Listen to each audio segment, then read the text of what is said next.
Mr. Speaker, the Democrats would request caucus immediately in room 114. Democrats are caucusing in room 114. Leader Kiker, for what reason do you wish to be recognized? The Republicans will caucus in room 114. 118. Along with our peers on the other side of the aisle. All we want to get is a look at the budget. So we figured that's the best place to go see it. I suggest you caucus right outside of 114. That was yesterday on the House floor, right as they opened up, and then they went into caucus. But Republican Jeff Kiker fudging the room number, assuming that they were going to go in with the Democrats to get the budget details, because they still didn't have budget details. There were even Democrats who were in the dark as to what's going on. And yesterday, the governor and the Senate president and the House Speaker, they came together and said, hey, we've got a deal. This deal's ready to go. It's a balanced budget. And even the Senate president said, hey, we're going to pass this thing before the end of the day. But 11 o'clock came around in the state Senate last night, and the Senate president said, it was mechanically impossible for them to pass the budget last night. Does that mean they could be here Saturday? Well, somebody who's at the state legislature after having some time off from the state legislature, so it's his second time around, Wayne Rosenthal. He joins us, state representative from Morrisonville, a Republican representative. Thanks for taking time with us this morning. This obviously is very frustrating for taxpayers who have been waiting to see how their dollars are going to be spent in the coming fiscal year. What do you know, especially as being a part of the minority Republican Party? Well, Greg, we don't know much. As Representative Kiker said, the press release is out, so basically all we know is what everybody else knows from the press release, because we have not seen any document. And, of course, until the document comes out and we actually can analyze it, we really don't know what's in it. And I had to leave last night to go to a Lincoln Land Board meeting, so I missed that. After 5 o'clock. I didn't hear what was going on, but obviously the Senate didn't get a budget vehicle passed over to the House. So we could be here next week. I doubt that they would go into Saturday, but they could come back next week because we still have till the May 31st to finalize this. Yeah, and that May 31st deadline is in the Constitution. Any legislation passed after May 31st requires a supermajority in order for it to have an immediate effective date. But obviously, the plan was to wrap all this up by the 19th. Here it is, the 25th, and they still don't have it, even after last night.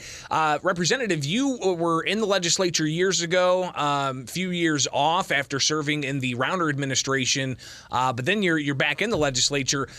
Compare and contrast then to now.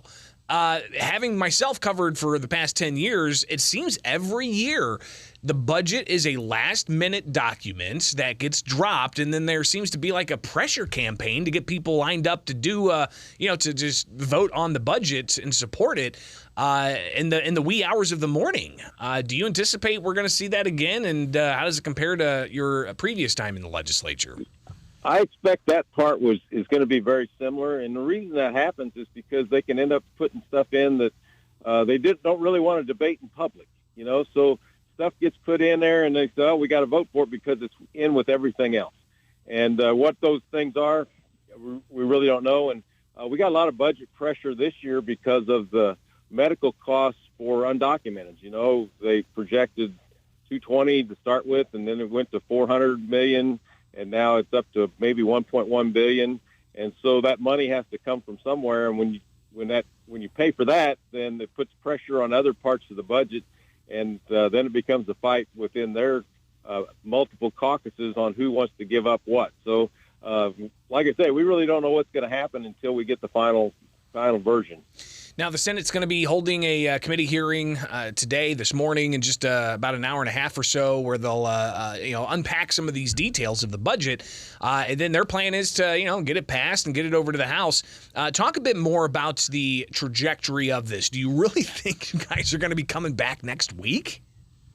Well, we still got to hear it 3 days, so and they may go till the wee hours of Friday and then call it Saturday, which would be the third day if we go after midnight, and they could do that. But if they can't get everything hammered out, we could come back one day next week just to finalize everything to get the third day in.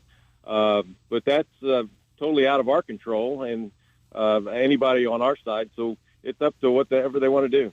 State Representative Wayne Rosenthal with us here on Springfield's Morning News. Talk about some of the priorities you hope are in the budget. Well, one of the big things is the local governments, all the small towns, the local government distribution fund and the pressure on it and the personal property replacement tax.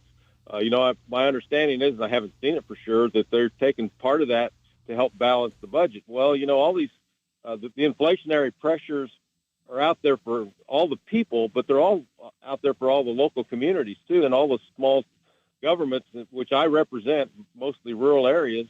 And so that's to me, we need to be able to fund those communities and fund the people that in everything that they need, the services they need. So that to me is one of the biggest priorities. The Invest in Kids scholarship program doesn't appear to be in the mix here. The governor asked about that yesterday. He said that, no, that's not part of this. Talk about that, and is that a failure to re-up a successful program, as some see it? They've talked a little bit about it, but it's really never come up on any legislation that they've introduced, and I don't know whether they're just trying to let it expire and not introduce it, or whether they're going to do something else. But right now, I know that it's helpful to a lot of minority students up in the Chicago area, but we have not seen anything that they're going to try to pass that. State Representative Wayne Rosenthal, not necessarily budget-related, but earlier this month we had that absolutely just horrific tragedy on I-55 during a dust storm. You recently recognized those first responders from all kinds of agencies in and around the central Illinois area. Reflect on that a bit. Well, and that's one of the things is that all those first responders, the ones that were out there initially, are all volunteers. So they called in others eventually. But, that's who we depend on, our local fire departments, our EMS, our law enforcement. And, of course, we had a lot of response. And the thing that most people don't understand is they train for that, but they don't train for that type of chaos. But they put an incident commander on charge. And, once that all happens, then they put order to chaos, and that's what they did in this case. And they all did a very, very good job. There was a lot of people involved. The state agencies came to help. Springfield came down, Sangamon County, all the different functions. It was just a very devastating incident that they put order back into, and it took a long time to clean it up.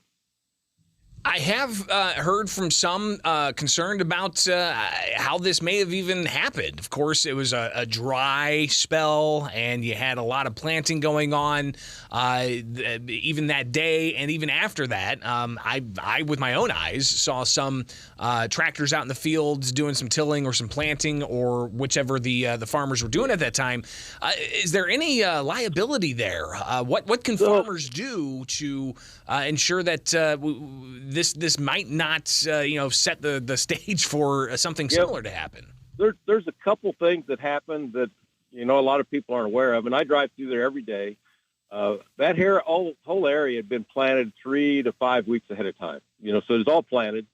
Hadn't been any field work in that area. But about 2 to 2.5, 3 weeks before that, they had a pounding rain right there in that area, which just beat it down, and it was flat, so the ground was just totally flat.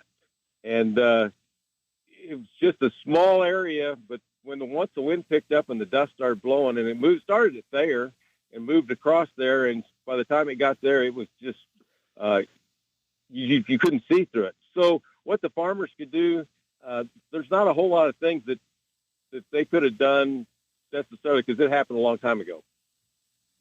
Wayne Rosenthal, again, just to close this out, what do you expect to happen today with the budget? Well, I expect that we will go into caucus multiple times.